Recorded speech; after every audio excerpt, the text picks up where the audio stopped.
নমস্কার বন্ধুরা, জয়তারা কুহু কালেকশানে আরেকটি নতুন ব্লগে তোমাদের স্বাগত জানাই। কালকে আমরা যে আগে ডিক্লেয়ার করেছিলাম যে জামাই ষষ্ঠী থেকে ভাইফোঁটা পর্যন্ত যারা যা যা পারচেস করেছিল সেই পারচেস অনুযায়ী 500 টাকার উপরে পারচেস করলে একটি করে কুপন লাভ করত এবং সেই কুপন তারা নিজে হাতে ড্রপ বক্সে ড্রপ করত। এইভাবে চলতে থাকে প্রায় 3 মাস ধরে। তারপরে কালকে সেই ড্রপ বক্স থেকে লাকি ড্র হয়। লাকি ড্রয়েতে তারা প্রাইজ পায়।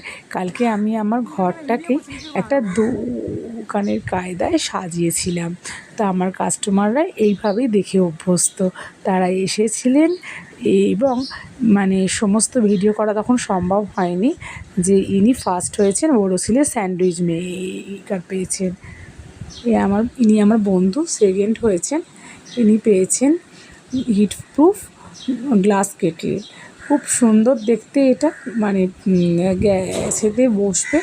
হ্যাঁ, আমার ডিক্লেয়ার ছিল ইলেকট্রিক কেটল, কিন্তু ইলেকট্রিক কেটল দোকান থেকে বারণ করলো। তার জায়গায় বললো এইটা নতুনত্ব আছে, এইটা দেওয়ার জন্য। আর আমি কনসোলেশন প্রাইজ হিসেবে 5খানা বোরোসিলেরই হিটপ্রুফ কাপ রেখেছিলাম। আর যারা ধরো কাপও পায়নি, মোট 8খানা প্রাইজ ছিল, যারা এই 8 জনের মধ্যেও নয়, তাদের যারা প্রেজেন্ট ছিল প্রত্যেককে কিন্তু আমি ক্যাচার ক্লিপ গিফট করেছি। কালকের দিনটা কিন্তু খুব সুন্দর গেছে, প্রত্যেকে আনন্দ করেছে। যদি কেউ লাইভ দেখতে চাও, জয়তারা কুহু কালেকশানের যে প্রোফাইল, সেখানে গিয়ে দেখে নেবে।